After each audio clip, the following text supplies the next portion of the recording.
Oi, pessoal! Hoje eu quero compartilhar um pouquinho da palavra de Deus com vocês. Está lá em Romanos 8, do 18 ao 39. Ele diz assim: Considero que os sofrimentos do tempo presente não se podem comparar com a glória que será revelada em nós, pois a criação aguarda ansiosamente a revelação dos filhos de Deus. Porque a criação ficou sujeita à inutilidade, não por sua vontade, mas por causa daquele que a sujeitou, na esperança de que também a própria criação seja libertada do cativeiro da degeneração para a liberdade da glória dos filhos de Deus. Pois sabemos que toda a criação geme e agoniza até agora, como se sofresse dores de parto. E não somente ela, mas também nós que temos os primeiros frutos do Espírito. Também gememos em nosso íntimo, aguardando ansiosamente a adoção, a redenção do nosso corpo. Porque fomos salvos na esperança, mas a esperança que se vê não é esperança, pois como alguém espera o que está vendo? Mas se esperamos o que não vemos, com paciência o aguardamos. Do mesmo modo, o Espírito nos socorre na fraqueza, pois não sabemos como devemos orar. Mas o próprio Espírito intercede por nós com gemidos que não se expressam com palavras. E aquele que sonda os corações sabe qual é a intenção do Espírito. Ele intercede pelos santos segundo a vontade de Deus. Sabemos que Deus faz com que todas as coisas concorram para o bem daqueles que o amam, dos que são chamados segundo o seu propósito. Pois os que conheceu por antecipação também os predestinou, para serem conformes à imagem de seu filho, a fim de que ele seja o primogênito entre muitos irmãos. E os que predestinou, a eles também os chamou. E os que chamou, a eles também justificou. E os que justificou, a eles também glorificou. Portanto, que poderemos dizer diante dessas coisas? Se Deus é por nós, quem será contra nós? Aquele que não poupou nem o próprio filho, mas pelo contrário, o entregou por todos nós. Como não nos dará também com ele todas as coisas? Quem trará alguma acusação contra os escolhidos de Deus? É Deus quem os justifica. Quem os condenará? Cristo Jesus é quem morreu, ou pelo contrário, quem ressuscitou dentre os mortos, o qual está à direita de Deus e também intercede por nós. Quem nos separará do amor de Cristo? Será tribulação, ou angústia, ou perseguição, ou fome, ou privação, ou perigo, ou espada? Como está escrito, por amor de ti somos entregues à morte todos os dias. Fomos considerados como ovelhas para o matadouro. Mas em todas as coisas somos mais que vencedores por meio daquele que nos amou. Pois tenho certeza de que nem morte, nem vida, nem anjos, nem autoridades celestiais, nem coisas do presente, nem do futuro, nem poderes, nem alturas, nem profundidade, nem qualquer outra criatura poderá nos separar do amor de Deus, que está em Cristo Jesus, nosso Senhor. Hoje eu quero conversar um pouquinho com vocês sobre uma questão que faz parte da nossa vida, que é o sofrimento. Eu não sei a situação que você está vivenciando, eu não sei o nível da seriedade que é, eu não sei o que tem causado em você, causado na sua família, mas hoje eu quero te lembrar sobre a segurança de ser salvo em Cristo Jesus. Como essa certeza ela é tão profunda em meio a um dilema que é o sofrimento. Eu não sei se você já se questionou, mas eu já me questionei. Talvez por atender muitas pessoas que estão em sofrimento profundo, essa pergunta já ecoou na minha mente. E aí a gente quer tentar procurar várias respostas para esse dilema e as pessoas não têm. Os livros que eu já li, que eu já procurei, eu não encontrei uma resposta. Porque Deus permite o sofrimento? É a resposta para essa pergunta. Mas a gente não precisa saber essa pergunta de fato. A resposta dessa pergunta. A gente precisa entender que Deus se revela em meio ao sofrimento. Ele fala conosco em meio ao sofrimento. E é sobre isso que eu quero falar com você hoje, baseado nesse texto de Romanos 8, do 18 ao 39. O apóstolo Paulo, começa já falando fazendo duas oposições, né? Botando uma em cada lado da balança. Considero que os sofrimentos do presente não podem comparar com a glória que será revelada em nós. Então, Paulo está falando que esses sofrimentos que nós passamos agora, eles não podem ser comparados com a glória. E que glória é essa? Que glória é essa que será revelada em nós?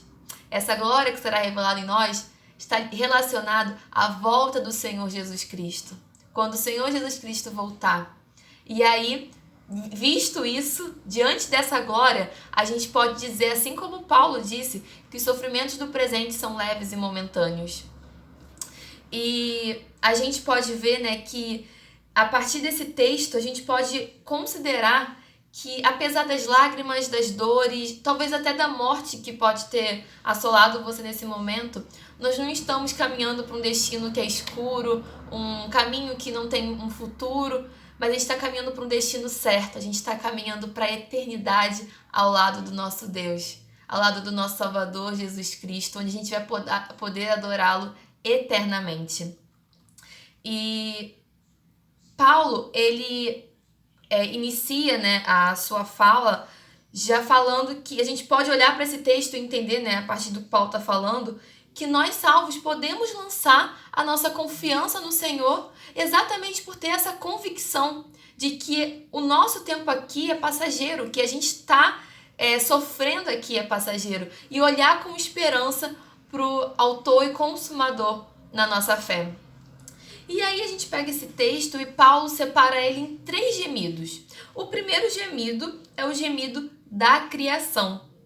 E quando Deus, né, concluiu a sua obra, ele viu que aquilo era bom. Quando ele terminou a criação, ele falou assim, isso aqui é muito bom.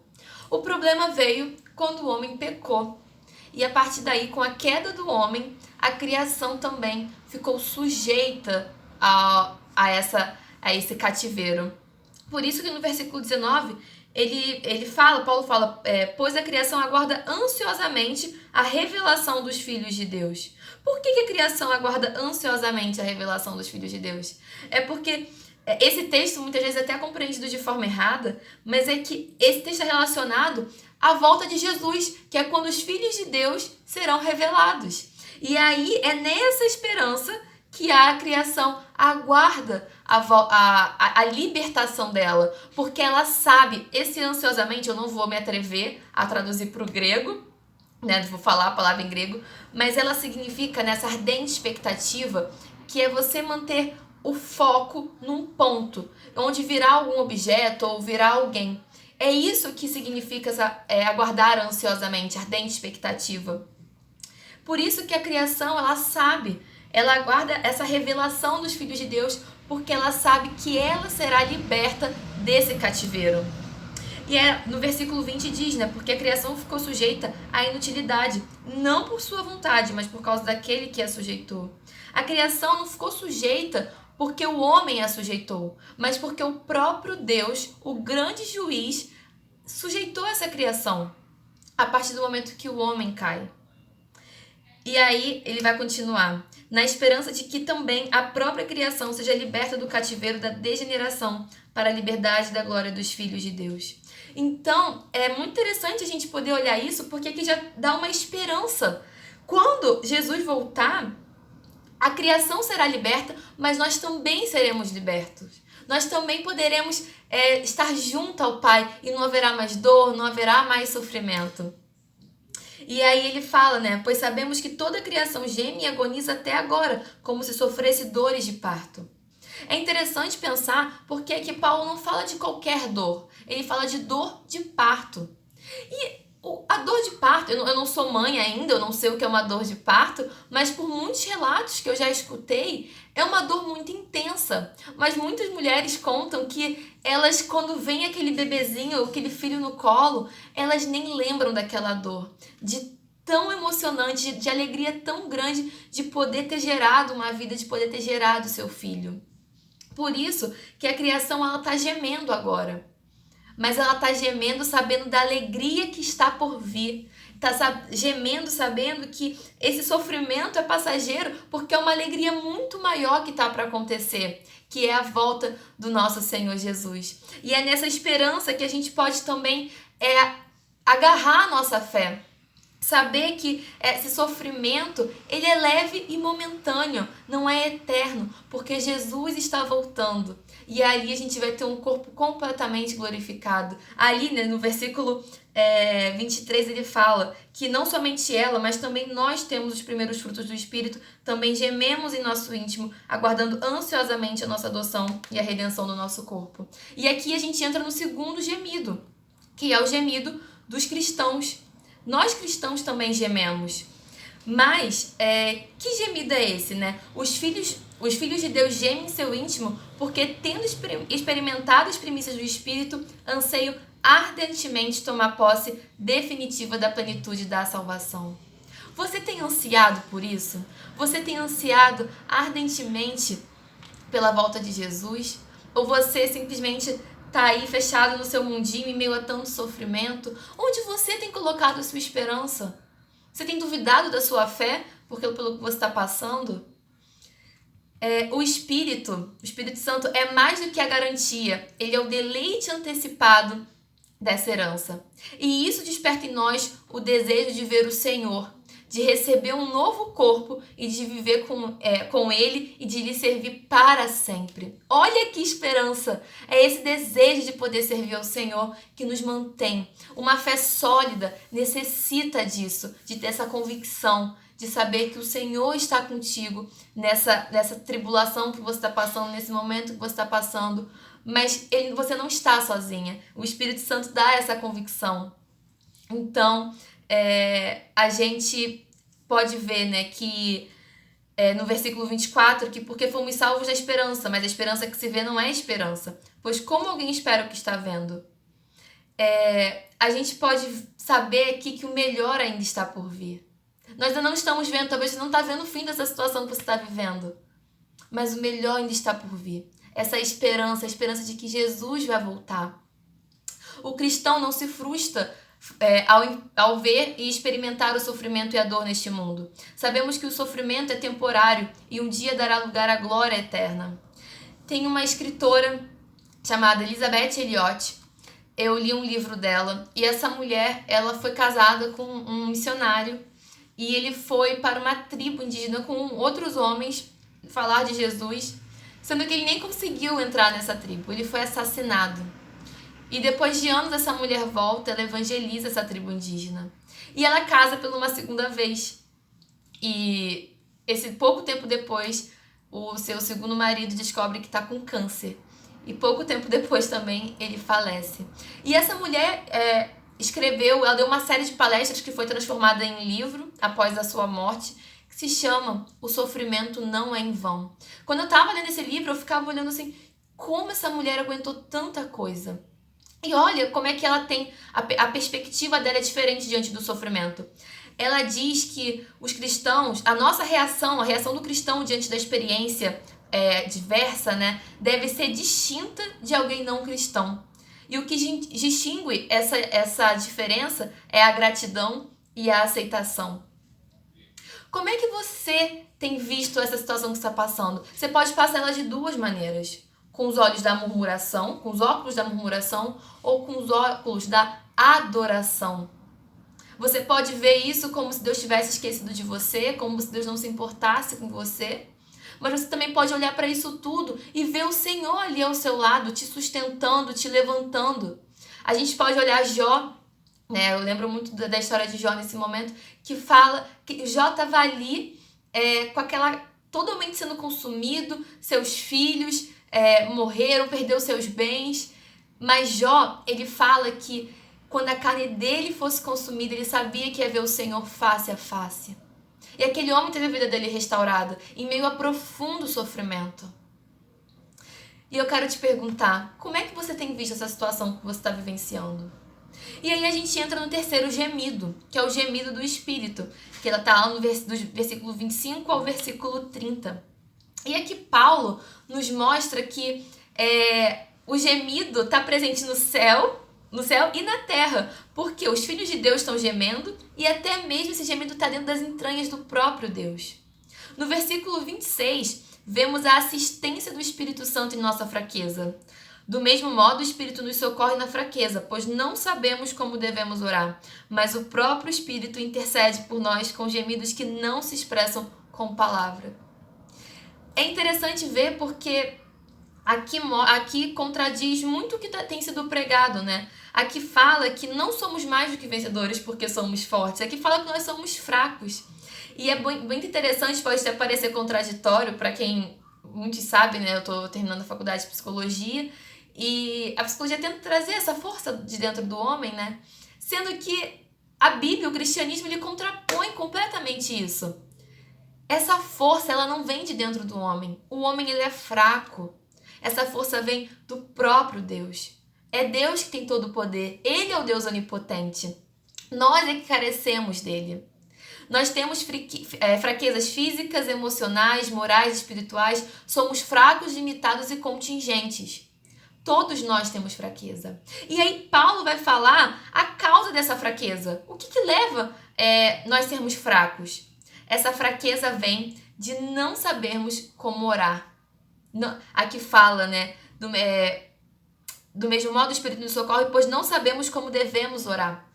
Esse mês, né, o pastor Alexandre tem falado sobre oração, desde o início do ano, no caso, né? E é muito interessante a gente pensar nesse aspecto da oração também. Porque o sofrimento tá interligado com isso. A forma como você vai passar o seu sofrimento está muito interligado à forma do seu relacionamento com Deus. E aí, Paulo fala que nós somos fracos porque não conseguimos manter a comunhão ininterrupta com Deus onipotente. O nosso problema não está em nossa fraqueza, mas em nosso distanciamento daquele que é onipotente. A oração, ela é tão fundamental que a oração é a respiração da alma. Como é que tem estado a sua vida devocional? Isso, as meninas da minha célula assistirem sabem que, olha, eu bato no pé lá na célula sobre oração, leitura da palavra. Como é que você que tem um relacionamento com Deus, se você não o conhece, se você não medita, se você não o busca? Quem não tem intimidade com Deus não pode ser forte. Não sabemos orar como convém porque nos falta discernimento. Muitas vezes pedimos o que nos destruirá, pensamos que estamos pedindo o que nos dará vida. Não sabemos orar como convém porque somos impacientes. Queremos pressionar Deus com a urgência da nossa agenda. Queremos que a nossa vontade seja feita aqui na Terra. Nós vivemos numa geração que é acelerada, né? Que é tudo muito rápido. Mas a nossa agenda não é a agenda do Senhor. E aí, quero te perguntar, você pode falar, Júlia, mas eu não tenho orado, não tenho vontade disso. Aí eu lembro uma coisa que o pastor Marco Antônio fala, não tá com vontade de orar, mas ora. Ora só de raiva, mas ora. Lê a Bíblia só de raiva, mas lê. Como é que você pode falar que ama o Senhor se você não o conhece? Se você não tem intimidade com Ele? Se você não separa um tempo para estar ali orando? Experimenta fazer isso. Experimenta colocar na sua rotina. Coloca ali na sua rotina um horário específico para você falar com o Senhor, para você ler a sua palavra, a palavra de Deus. E diferente do que você pode acreditar, o Espírito Santo não nos rejeita por causa da nossa fraqueza. Muito pelo contrário. Ele toma sobre si a nossa carga, não somente para nos ajudar e socorrer, mas sobretudo para nos aliviar, carregando todo o peso por nós. E que bendita esperança termos o Espírito Santo nos assistindo em nossas fraquezas. O Espírito Santo intercede por nós para que possamos desfrutar dos frutos da redenção. Ele intercede por nós em nosso coração para nos assistir em nossas aflições e levar nossas profundas necessidades diante de Deus, do trono de Deus. E como é essa intercessão? É uma intercessão intensa, é uma intercessão agônica e eficaz. A intercessão do Espírito em nós, por nós ao Pai, que está sobre nós, está sempre alinhada à sua soberania e perfeita vontade, e por isso tem a marca da eficácia. Lá no versículo 27, ele fala: aquele que sonda os corações sabe qual é a intenção do Espírito. Ele intercede pelos santos segundo a vontade de Deus. O Espírito Santo não vai contra a vontade de Deus, ele está alinhado à vontade de Deus. A intercessão do Espírito não se baseia em sentimentos equivocados ou propósitos errados, pois está sempre em harmonia com a vontade e o plano divino. Diante disso, o cristão não precisa desanimar em momentos de sofrimento e de provação, pois sabe que Deus trabalha no mundo e que tem um plano perfeito. E que plano é esse? Seu plano tem 2 objetivos: o nosso bem e a sua glória. Nós sabemos que Deus trabalha por nós em todas as circunstâncias da vida e que Ele trabalha para aqueles que o amam. Olha lá o versículo 28. Sabemos que Deus faz com que todas as coisas concorram para o bem daqueles que o amam, dos que são chamados segundo o seu propósito. Deus não faz isso para qualquer um. Todas as coisas não concorrem para o bem de qualquer um. Aqui ele está falando que concorre para o bem daqueles que o amam. E amar o Senhor significa ter relacionamento com Ele, ter intimidade com Ele. Tem um versículo lá em Deuteronômios 8:2, se não me engano, que diz que Deus te colocou no deserto para saber o que estava no teu coração. Às vezes Deus está te levando para esse deserto para você criar mais intimidade com Ele, para você poder aprofundar no relacionamento com Ele. E isso é para o seu bem, é para você poder crescer nele. Crescimento dói, mas ele produz frutos. E tudo é no final para glorificar o nome do Senhor. E na vida, nosso futuro e tudo que nos diz respeito estão sob o total controle do Senhor. Deus não perdeu o controle. O Senhor continua presente. Tem pessoas que acreditam no deísmo, né? Que é como se Deus tivesse criado o mundo e largado a própria sorte. Não, Deus continua no controle do universo. E Ele está no controle da sua vida. Se você tem um relacionamento com Ele, você vai passar com Ele. E você vai conseguir passar por isso. E você vai passar com a mentalidade de que a glória que está por vir é muito maior. E podemos descansar na certeza de que os planos dele não podem ser frustrados. Esse plano começou na eternidade, quando ele te escolheu em Cristo. Nós podemos descansar porque fomos justificados por meio de Cristo Jesus e por isso já não há mais condenação. E diante disso tudo, o que a gente falou aqui, de todo esse sofrimento, mas também dessa esperança, diante dessa esperança de saber que Jesus vai voltar e nós vamos ter a redenção do nosso corpo, a gente pode perguntar que nem Paulo. Portanto, o que poderemos dizer diante dessas coisas? Se Deus é por nós, quem será contra nós? Aquele que não poupou nem o próprio Filho, mas pelo contrário o entregou por todos nós, como não nos dará também com ele todas as coisas?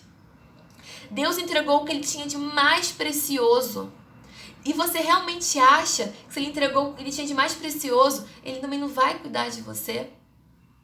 Ele não está olhando por você? Mas esse movimento também precisa partir de você, precisa partir de um relacionamento com Deus. Precisa partir dessa... E essa convicção vai vir, essa convicção de saber que Jesus vai voltar, vem desse relacionamento. Para você crer que realmente Deus vai suprir todas as coisas, né? Como está aqui. Só vem desse relacionamento, dessa busca profunda pelo Senhor. E a gente pode ter certeza que já não há mais condenação, pois compartilhamos da retidão de Deus. Não há mais nada que pode nos separar do amor de Deus. Nós podemos descansar na segurança de Deus, que tem o controle do universo na palma de suas mãos. Podemos descansar na segurança de que somos seus filhos. Podemos descansar porque Ele tem o melhor para nós, pois Ele mesmo entregou o que tinha de mais precioso. Não precisamos temer o passado, o presente e o futuro, pois estamos seguros no amor de Cristo. Podemos descansar na certeza de que o sofrimento do presente não pode se comparar com a glória que nos será revelada. E aí a gente volta lá para o versículo 18. Jesus não nos prometeu livrar do sofrimento, muito pelo contrário. Ele disse que nós teríamos aflições, mas falou para a gente ter bom ânimo. E eu quero terminar te encorajando, assim como o apóstolo Paulo fala lá em Romanos 12. Alegre-se na esperança, sede paciente na tribulação e persevere na oração. Que o Senhor te abençoe, que você possa criar intimidade com Deus para passar por essa tribulação, por meio desse sofrimento. E que você possa se agarrar nessa segurança da salvação. Você possa ter certeza dessa segurança e saber que o Senhor está contigo. Deus te abençoe.